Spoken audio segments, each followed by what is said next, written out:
হিমবাহের কাজ ও গঠিত ভূমিরূপ সম্পর্কে আজ আমরা জানব। নদী ও বায়ুর মতো হিমবাহও তিন ধরনের কাজ করে, সেগুলি হলো ক্ষয়, বহন ও সঞ্চয়। তবে হিমবাহের বহন কাজের ফলে সে ধরনের কোনো ভূমিরূপ সৃষ্টি হয় না, তাই আমরা এখানে ক্ষয় ও সঞ্চয় কাজের ফলে গঠিত ভূমিরূপগুলি সম্পর্কে আলোচনা করব। হিমবাহ ক্ষয় করে দুটি উপায়ে: উৎপাটন ও অবঘর্ষ। উৎপাটন বলতে বোঝায় উপড়ে ফেলা, যার ইংরাজি প্রতিশব্দ হলো প্লাকিং। পর্বতগাত্র ও উপত্যকার তলদেশের সঙ্গে হিমবাহের ঘর্ষণে হিমবাহের কিছু অংশ গলে গিয়ে জলে পরিণত হয়। শিলা ফাটলে জল প্রবেশ করলে তা জমে বরফে পরিণত হয় এবং আয়তনে বেড়ে গিয়ে শিলা ফাটলের গায়ে প্রচণ্ড পার্শ্বচাপের সৃষ্টি করে। ফলে শিলাস্তর ভেঙে টুকরো টুকরো হয়ে যায় এবং হিমবাহের চাপে এই শিলাখণ্ডগুলি খুব সহজেই উঠে আসে। একে উৎপাটন বলে। হিমবাহের মধ্যে বিভিন্ন আকৃতির উৎপাটিত বস্তুসমূহ বর্তমান থাকে। হিমবাহের চলন শুরু হলে হিমবাহের সঙ্গে থাকা শিলাখণ্ডগুলি তলদেশের ভূপ্রকৃতির ওপর ঘর্ষণ করতে থাকে। একে অবঘর্ষ বলে। এর প্রভাবে সাধারণত ভূমিভাগ ক্রমশ মসৃণ হতে থাকে। হিমবাহের ক্ষয়কাজে গঠিত ভূমিরূপগুলি সম্পর্কে এবার জেনে নেওয়া যাক। প্রথমেই বলছি কড়ি বা সার্ক কী। পার্বত্য অঞ্চলে হিমবাহের ক্ষয়কাজের ফলে ভূমিভাগ হাতলযুক্ত চেয়ার বা অ্যাম্পি থিয়েটারের মতো হলে তাকে কড়ি বা সার্ক বলে। পাশের ছবিতে যেমন দেখা যাচ্ছে, কড়ি বা সার্ক আবার নরওয়েতে বন ও জার্মানিতে কার নামেও পরিচিত হয়। একটি কড়ির তিনটি অংশ থাকে, সেগুলি হলো মাথার দিকে একটি খাড়া প্রাচীর, মাঝখানে অবনমিত খাত এবং প্রান্তভাগ। কড়ির মাঝের অবনমিত খাতে অনেক সময় হিমবাহের অবশিষ্ট অংশ থেকে যায়। পরে হিমবাহ গলে গিয়ে জলে পরিণত হলে হ্রদের সৃষ্টি হয়। একে কড়ি হ্রদ বলে। এবার নেক্সট এরিটি বা অ্যারেথ। কড়ি বা সার্কের মাথার দিকে হিমবাহের ক্ষয়কাজের ফলে ক্রমশ প্রসারিত হতে থাকে। ফলে পাশাপাশি দুটি কড়ির মাঝের অংশ তীক্ষ্ণ ও সংকীর্ণ প্রাচীরের ন্যায় অবস্থান করে। একে এরিটি বলে। পিরামিড চূড়া। কয়েকটি বিপরীতমুখী এরিটির অবস্থানের ফলে মধ্যবর্তী শৃঙ্গটি পিরামিডের মতো আকৃতিপ্রাপ্ত হয়ে অবস্থান করে। একে পিরামিড চূড়া বা হর্ন বলে। ছবিতে যেমন দেখা যাচ্ছে, সুইজারল্যান্ডের আল্পস পর্বতের ম্যাটার হর্নের নামানুসারে একে হর্ন নাম দেওয়া হয়েছে। কুমায়ুন হিমালয়ে বদ্রীনাথে নীলকণ্ঠ হলো এরূপ একটি হর্ন। ইউ আকৃতির উপত্যকা। পার্বত্য প্রবাহে নদীর ক্ষয়কাজের ফলে যেমন ভি আকৃতির উপত্যকা সৃষ্টি হয়, পার্বত্য অঞ্চলে নদী উপত্যকার মধ্য দিয়ে হিমবাহের প্রবাহের ফলে নদী উপত্যকা ক্রমশ ক্ষয়প্রাপ্ত হয়ে হিমবাহের ক্ষয়কার্যের ফলে উপত্যকা অনেকটা ইউ আকৃতির রূপ ধারণ করে। একেই ইউ আকৃতি উপত্যকা বলে। এই অংশে উপত্যকার গভীরতা ও বিস্তার থাকে যথেষ্ট বেশি।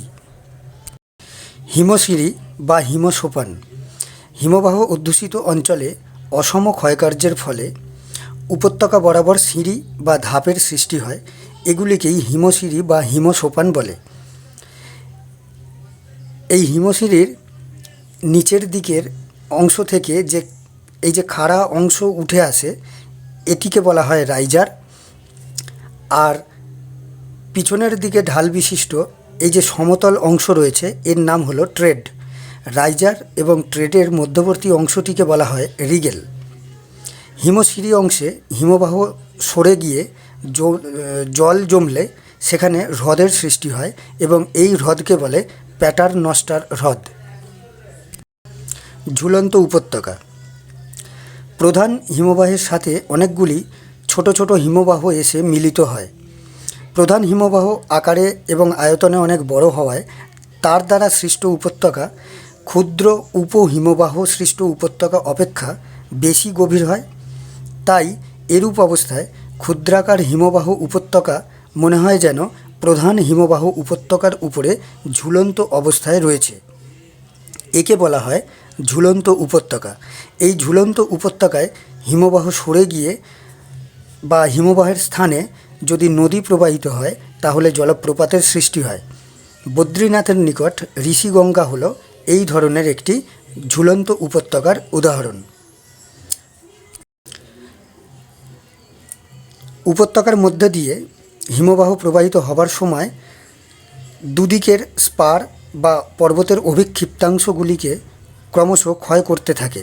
এই স্পারগুলিকে পলকাটা বা কর্তিত স্পার বলা হয়। এবার হচ্ছে রসে মোতানে। হিমবাহের গতিপথে যদি কোনো কঠিন এবং উঁচু শিলার ঢিবি অবস্থান করে তাহলে অবঘর্ষজনিত ক্ষয়ের ফলে এই ঢিবির সামনের দিকের অংশ ক্রমশ মসৃণ হয়, আর বিপরীত অংশ উৎপাটনের ফলে ক্রমশ অমসৃণ, অসমতল ও ফাটলযুক্ত হতে থাকে। এরূপ ভূমিরূপকে বলা হয় রসে মোতানে। কাশ্মীর উপত্যকার ঝিলাম নদীর উপর যে উপনদী রয়েছে লিডার, সেই লিডারের উপত্যকায় এই ধরনের রসে মোতানে দেখতে পাওয়া যায়। ক্র্যাগ ও টেল।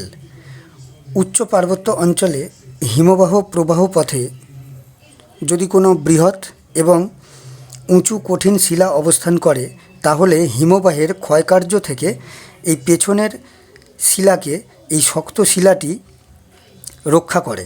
তার ফলে বড় ও কঠিন শিলাখণ্ডটি উঁচু ঢিবির মতো অবস্থায় দাঁড়িয়ে থাকতে দেখা যায়। এই উঁচু ঢিবির মতো অংশটিকে ক্র্যাগ এবং এর পিছনে নরম শিলায় গঠিত এই ধরনের ভূপ্রকৃতিকে বলা হয় টেল। পার্বত্য অঞ্চলে ক্ষয়কাজের ফলে উঁচু ঢিবির দুপাশের অংশ ক্রমশ মসৃণ ও খাড়া ঢাল বিশিষ্ট হলে তাকে কুঁজ বা হুইল ব্যাক বলা হয়। স্কটল্যান্ডে এই ধরনের কুঁজ দেখতে পাওয়া যায়। আবর্তরেখা।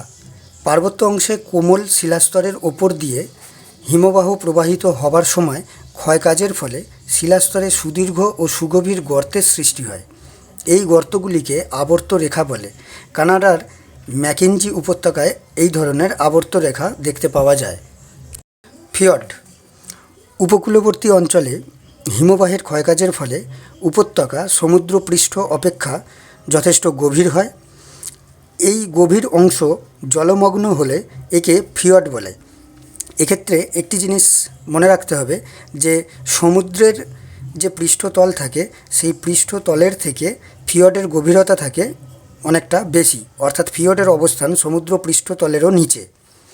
নরওয়ে, সুইডেন, গ্রিনল্যান্ড ইত্যাদি উপকূলে ফিয়র্ড দেখতে পাওয়া যায়। এই ফিয়র্ড আবার গভীরতা কম হলে তাকে বলা হয় ফিয়ার্ড। পার্বত্য অংশে হিমবাহের ক্ষয়কাজের সঙ্গে সঙ্গে ক্ষয়কাজের পরে হিমবাহের যে সঞ্চয়জাত ভূমিরূপগুলি গড়ে ওঠে সেগুলি হলো, এ তো গেল সব পার্বত্য অঞ্চলের হিমবাহের ক্ষয়কাজের ফলে গঠিত ভূমিরূপগুলি। এবার আমরা হিমবাহের সঞ্চয়জাত ভূমিরূপগুলি সম্পর্কে জেনে নেব। তো পার্বত্য অংশে হিমবাহের ক্ষয়কার্যের ফলে যে সমস্ত পদার্থসমূহ সৃষ্টি হয় এবং হিমবাহ সেগুলিকে বহন করে নিয়ে যায় সেগুলি মূলত উচ্চ পার্বত্য অঞ্চলে এবং পর্বতের পাদদেশীয় অঞ্চলে সঞ্চিত হতে থাকে এবং সঞ্চিত হয়ে নতুন ধরনের ভূপ্রকৃতির সৃষ্টি করে, যেগুলিকে বলা হয় হিমবাহের সঞ্চয়জাত ভূমিরূপ। হিমবাহের পার্বত্য অঞ্চলে অর্থাৎ উচ্চ পার্বত্য অঞ্চলে সঞ্চয় কাজের ফলে যে ভূমিরূপগুলি গঠিত হয় সেগুলি এবার আমরা জেনে নেব। গ্রাবরেখা।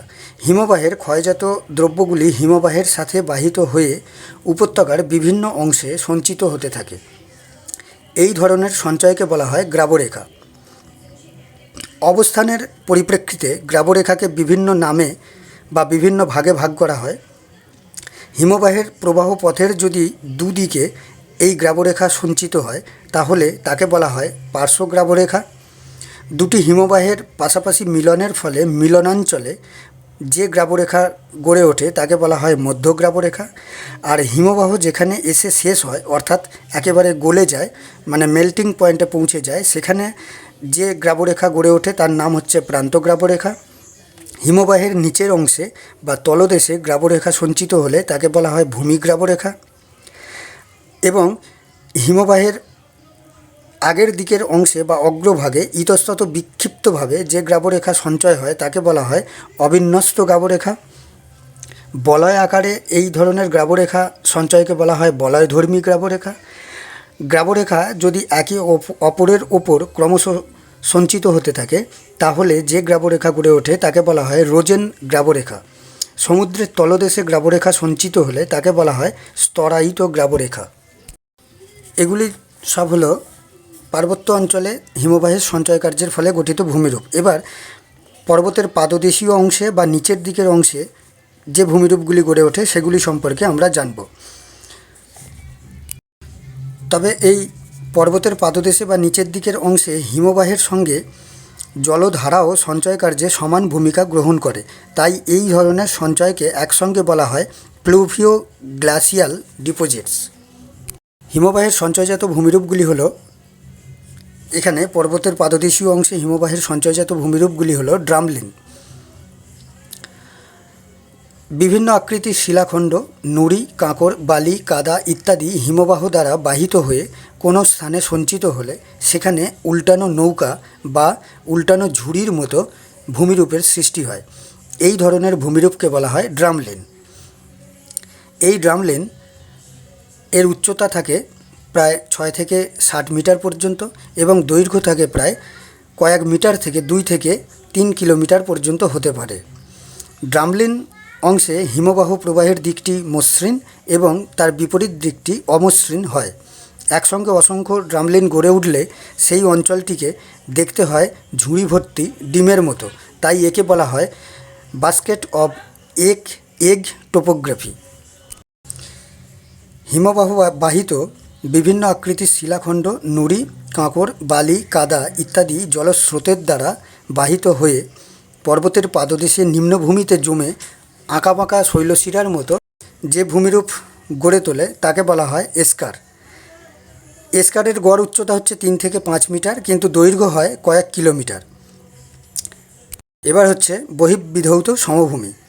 হিমবাহের প্রান্তদেশে বরফ যেখানে গলে যায় সেখানে প্রচুর পরিমাণে প্রস্তরখণ্ড, নুড়ি, পলি, বালি ইত্যাদি সঞ্চিত হতে থাকে। পর্বতের পাদদেশে হিমবাহ ও জলধারার মিলিত কাজে যে সমভূমি সৃষ্টি হয় তাকে বলা হয় বহিঃবিধৌত সমভূমি। এই বহিঃবিধৌত সমভূমির মধ্যে অনেক সময় গর্তের সৃষ্টি হয় এবং সেই গর্তগুলি বরফে চাপা পড়ে থাকে। এগুলিকে বলা হয় কেটেল। আর পরবর্তী সময়ে হিমবাহ গলে গিয়ে গর্তে জল জমলে তাকে বলা হয় কেটেল হ্রদ। কেম ও কেম সোপান। হিমবাহ অধ্যুষিত পর্বতের পাদদেশে কোনো হ্রদ থাকলে ওই হ্রদে কাঁকর, বালি, পলি, কাদা ইত্যাদি সঞ্চিত হয়ে ত্রিকোণাকার ভূমিরূপ সৃষ্টি করে। এই ত্রিকোণাকার ভূমিরূপকে দেখতে নদী গঠিত বদ্বীপের মতো দেখতে হয়। তাই এই ধরনের ভূমিরূপকে বলা হয় কেম। কেম ধাপে ধাপে গঠিত হলে তাকে কেম সোপান বা কেম টেরাস বলা হয়।